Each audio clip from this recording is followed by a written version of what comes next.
That's kind of conversation between soul. That's conversation between soul and the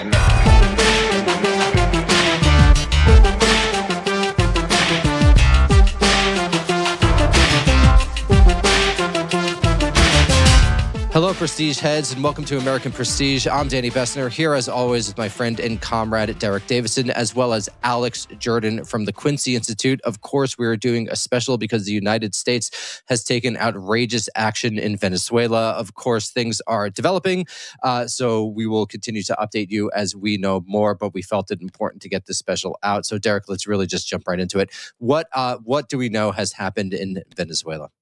Overnight, the U.S. bombed several targets in Venezuela. There were a number of military bases, a number of federal buildings, and the main headline here is that U.S. forces moved into the presidential palace, apparently, and seized Nicolas Maduro along with his wife, I believe. They've taken them out of the country. The last I heard, he was on board the USS Iwo Jima in the Caribbean. He's presumably going to be brought to the U.S. to stand trial. He is under indictment in the U.S. on drug charges primarily. That's basically the main thrust. I mean, we can talk about details, but the main issue is that the U.S. has abducted a foreign head of state on the basis of somewhat dubious domestic legal charges. So let's start there. So, Alex, anything else that you want to add to Derek's thing? And I think people are just unsure of precisely what happened, so feel free to go into any details you think necessary. No, I mean, I think we're still trying to unpack exactly what... Yeah, it's pretty early. Yeah. It remains to be seen, who, the casualty figures from the immediate aftermath. But I just, we will be getting into this, but the many negative externalities of overthrowing a government and destabilizing it really throws some doubt on people. Some of our foreign policy doyens who are telling us that this has been like a successful, bloodless attempt to change the government. And it's like, we'll see. It's been 12 hours. But I don't know. I wouldn't watch cable news today if you value your sanity. And just a basic question. This means that there were definitely troops on the ground, right? Do we know about who actually did this operation, who in Venezuela was coordinated with? Is there anything like that we know yet? I mean, the administration can't keep its mouth shut about this stuff. So they've already leaked to the New York Times that there was a CIA informant within the Maduro administration who was providing information on his whereabouts and where to find him and, how to get him.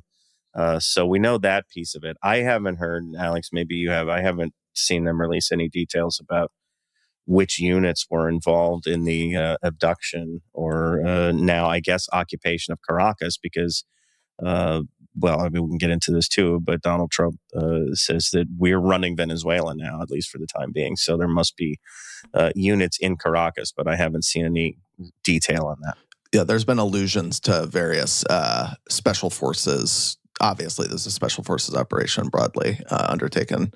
But I saw Admiral James DeVritis saying a big up thank you to the boys at Fort Bragg this morning on CNN. So.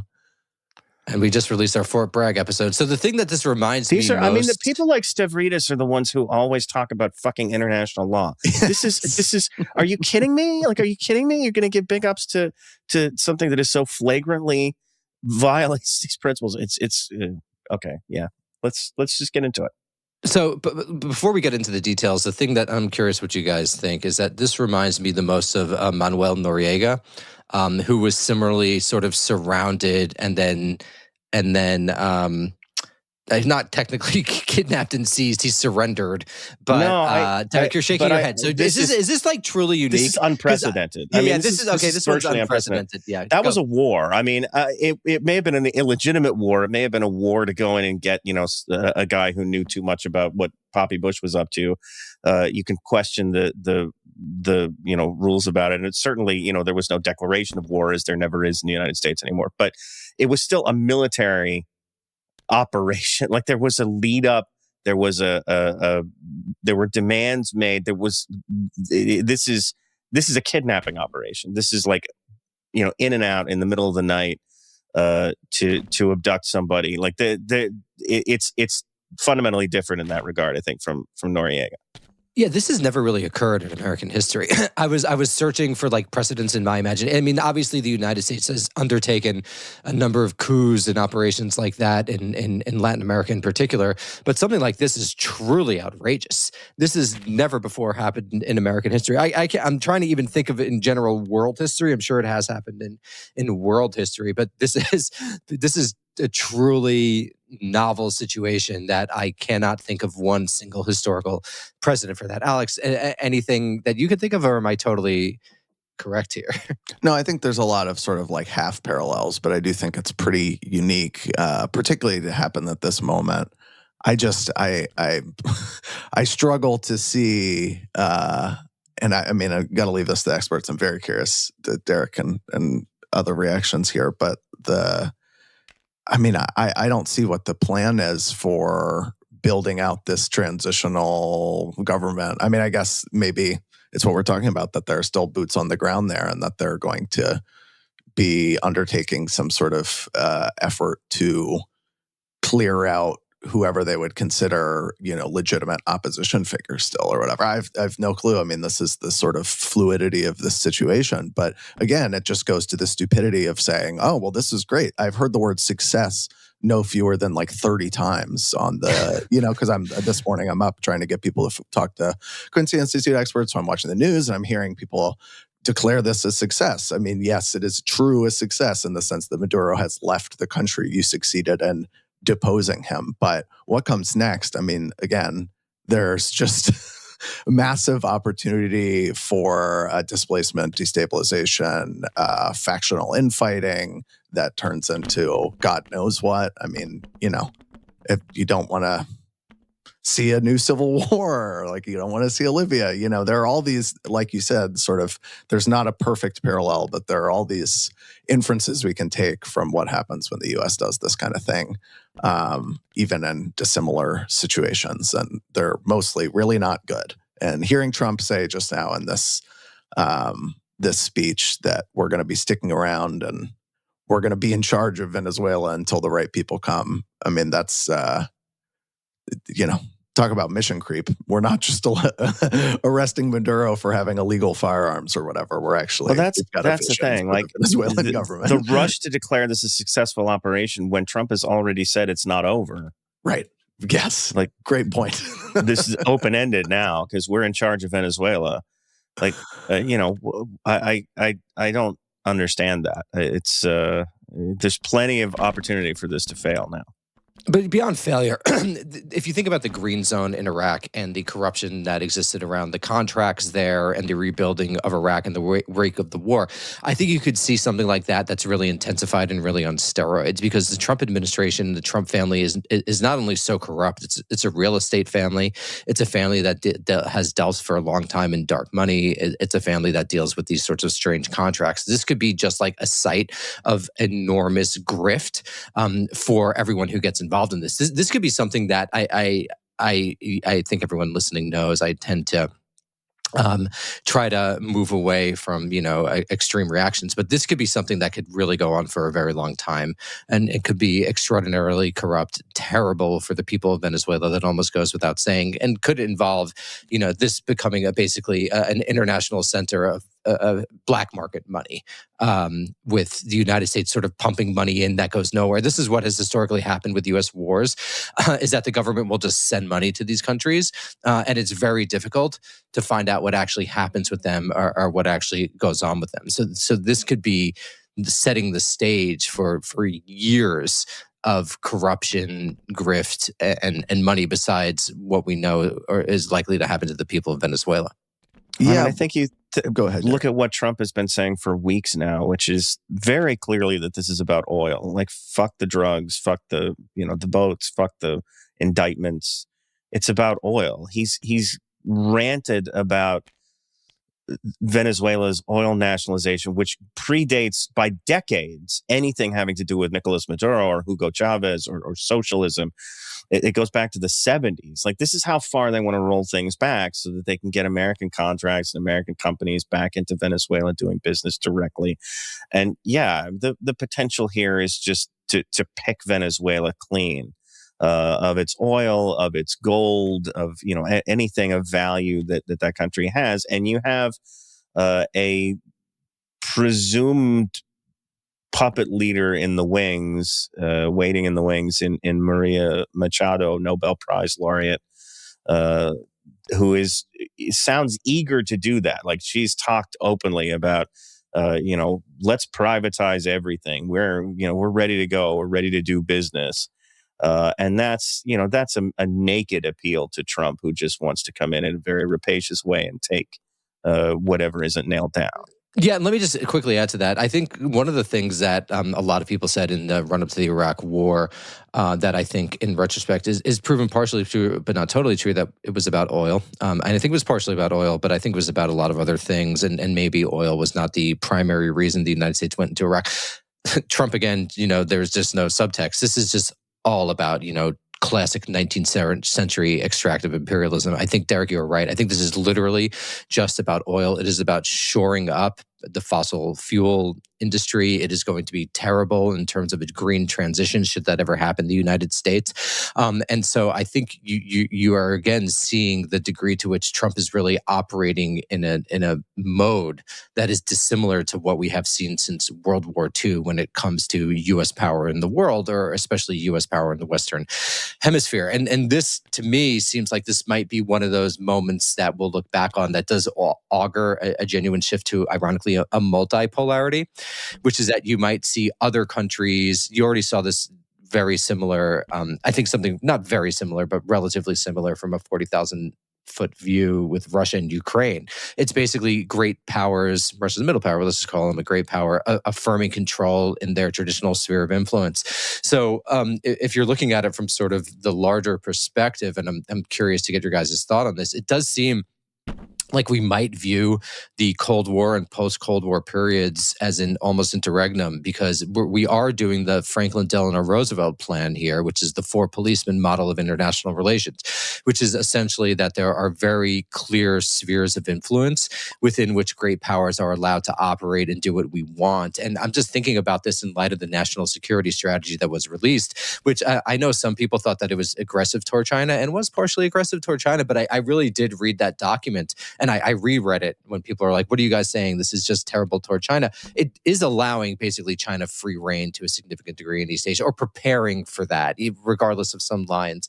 And so this to me does seem like a really important hinge point in the history of international relations toward this four policemen model of global governance, very different from the world ordering model of the Cold War and post-Cold War periods.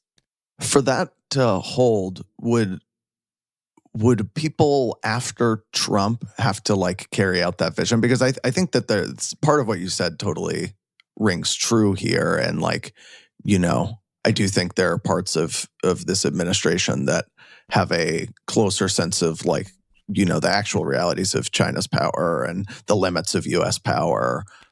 Insofar as, they can recognize that the unipolar moment is fading or whatever. But I just feel like there will continue to be these sort of violent attempts to return ourselves to the 1990s, whether by magic or any other form. I don't know. I see what you're saying for sure. But I think, ironically, this augurs toward the argument that I have been making. I think such a drastic action that it's really, again, underlined unprecedented in American history. And again, I can't even think of world history. I'm probably missing something. Suggests that the United States, and I think going forward, is going to give other great powers freer range in their region. For example, I think if Putin, just taking a counterfactual, invaded Ukraine 6 months from now, obviously it's a totally different world. I'm not sure the United States would have been as committed to providing weapons and things like that. This does seem to me like a big shift in international relations, and that this sort of discursive coalition that supports unipolar moment policies is going to be increasingly weak in Washington, D.C. among both parties. I think the foreign policy establishment is going to be different. But Derek, I see you want to say something, please. No, I mean, I think you're right to the extent that Trump. I guess, yeah. I guess my question is, what does JD Vance want to do here? Or like, what do these guys think about the bigger implications of this? And I'm not sure they're all the way there. Like Trump is uniquely straightforward about just wanting to take what he can get and move on. But some of these guys at least still feel the need to mouth, some commitment to principle. I know JD was already online saying, for everybody who said this was illegal, we indicted Nicolas Maduro, so this is a legal operation to bring him to justice. Like they're still pretending that this shit matters. And of course, what you can't do here is just indict whoever the fuck you want to justify military invasion and kidnapping. But that principle doesn't matter. And we should talk about this because this is death knells to like the UN charter. Yes. There's considerations for all sorts of bigger picture stuff. Could I jump in? I actually think what we're saying is consonant because so when FDR was trying to say a little history, when he was developing this model in 44, 45, he was not thinking, when he was talking about international law, he wasn't really thinking about it being genuinely global. He was basically saying that there would be, my understanding at least, is that there would be legal regimes within particular spheres. And so what Vance is doing is he's using the sort of language of global international law, very sort of Cold War, really post-Cold War language to refer to a very regional process. Because what's going to happen is that the United States is going to be able to use, should it choose, these types of legal maneuvers to make quote unquote legal what we would say, obviously, against the spirit and likely word of international law, but within a sphere. So he's saying that, no, it's legal. Like within our sphere, we indicted him, and American domestic law is operative in Venezuela because it's extraterritoriality.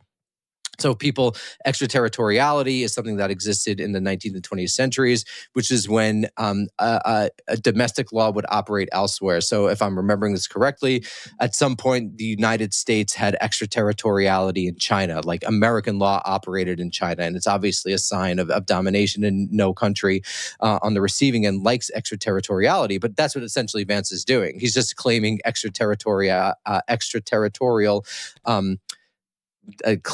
distinction vis-a-vis Venezuela. So I think it sort of, what you're saying rhymes with what I'm saying, but maybe you could talk a little bit about the larger process as well. I mean, I don't know that we can talk about it at this point, hours into this, but like there's a degradation. The United States has never abided by its international commitments. And I should say, like, they're international commitments and they're also commitments under U.S. law. When the United States joins a treaty like the UN Charter, those are legally binding commitments on the U.S. president that he has just violated in every respect in this operation. Now, the U.S. has done this repeatedly over the years, but it does seem like we're just more brazen about it now. Like it's less and less. There's less and less effort to try and abide within the strictures of the law, only to then go do your own thing. Like you can go back to the invasion of Iraq in the early 2000s, and like there was some effort expended at the UN to try and get justification for that war, and then to claim after the fact that past UN resolutions had justified that invasion. Here, we didn't even there was no announcement. There wasn't even a real announcement that something was happening. It's just like, fuck you, we're going to go in and do what we want and come out. And I think that's somebody like he's going to yell at us again for invoking him on the show, but somebody like Bob Wright, who's a big believer in international law, would say that it matters. I think would say that it matters even when the U.S. is violating international law, if it appears to be trying to comport itself. Just the appearance of trying to comport yourself with international law matters in the sense of upholding the idea that there is a principle like this, and we've gone past even that at this point. So it's just gone. Well, to go back to our friend Admiral James Stavridis, on that same interview I mentioned, he was like, when I first heard the report that Maduro had been taken, I was worried that he was going to be black bagged and show up to Guantanamo. I was so relieved when I saw like the FBI press release or whatever. What? So he's black bagged and shows up in DC? Yeah, like, what the fuck is the difference? It's all, I mean, it's the formalism. It's the feeling like this has this logic. It follows these rules. And then not to add myself to the Bob Bright international law beef, but what is the signaling matter if the broader apparatus, its utility for the U.S. is only as sort of a cloak or as a shield when we want it?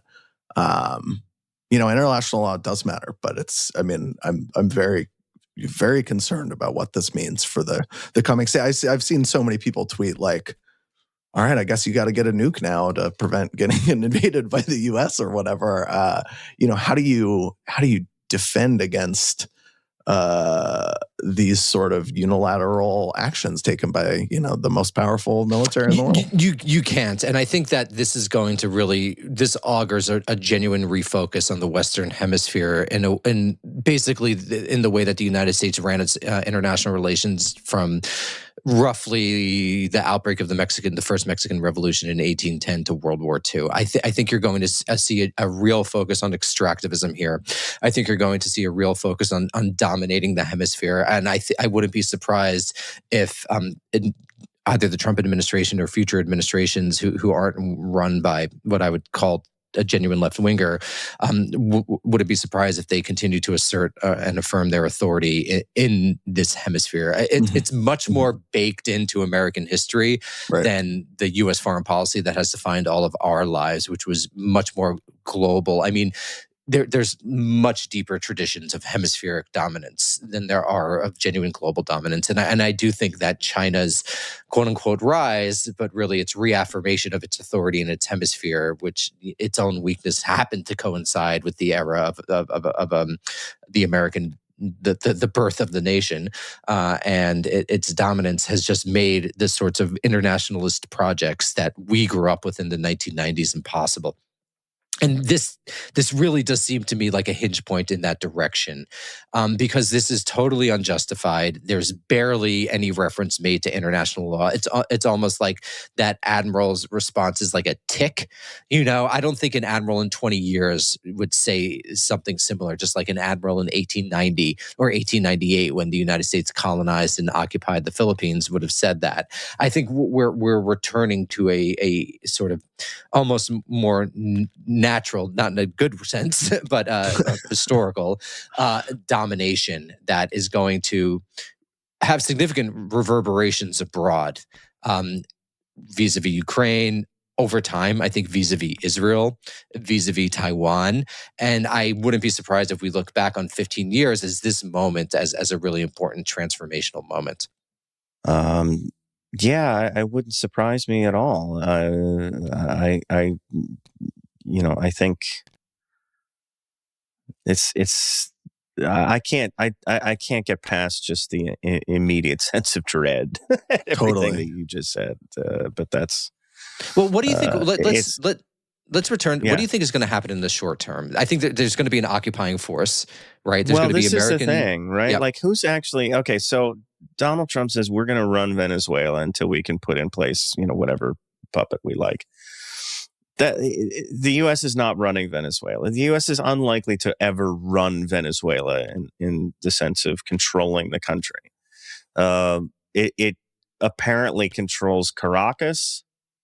We don't know what's outside of Caracas. We don't know what the dynamic is within the Venezuelan military right now. We don't know what the dynamic is among the possible successors to Maduro, and that includes his vice president, Delcy Rodriguez, who was not taken. I don't know where she is. I've seen reports that she may be in Russia or that she may be in Venezuela. I don't know.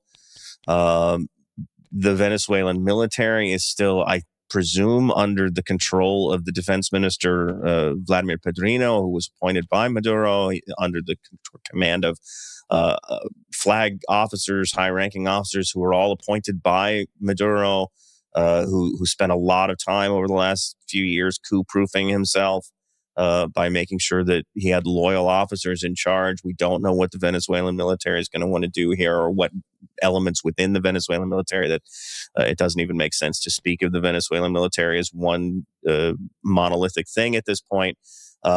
Basically, nothing is certain right now. With the U.S. sitting in Caracas, we just don't know what's going to happen.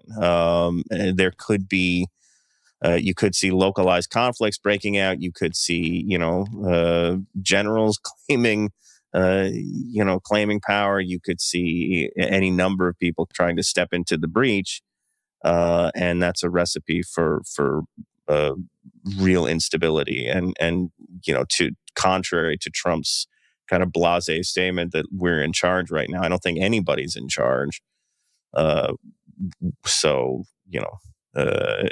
it's up for grabs.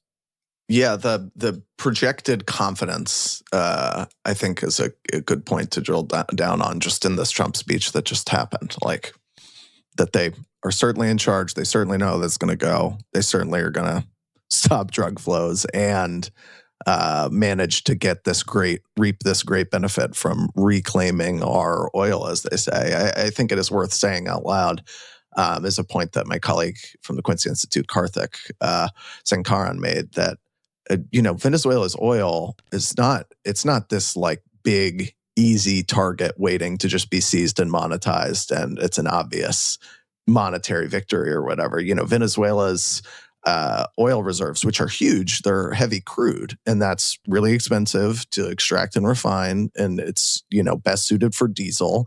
And diesel is going out of fashion, particularly in like the biggest diesel fleets in China are electrifying. So the like sort of crude materialist logic here like may not pan out as they're saying, let alone the like easy transition. We're installing somebody who loves America and is ready to just like sign all these sweetheart deals with American oil companies. I mean, we are many steps away from some sort of like they will be immediately able to claim that they have stopped the flow of drugs from Venezuela to the United States. And that's because there never was any fucking flow of drugs from Venezuela to the United States. It's going to become more of a drug goes hub. to Europe.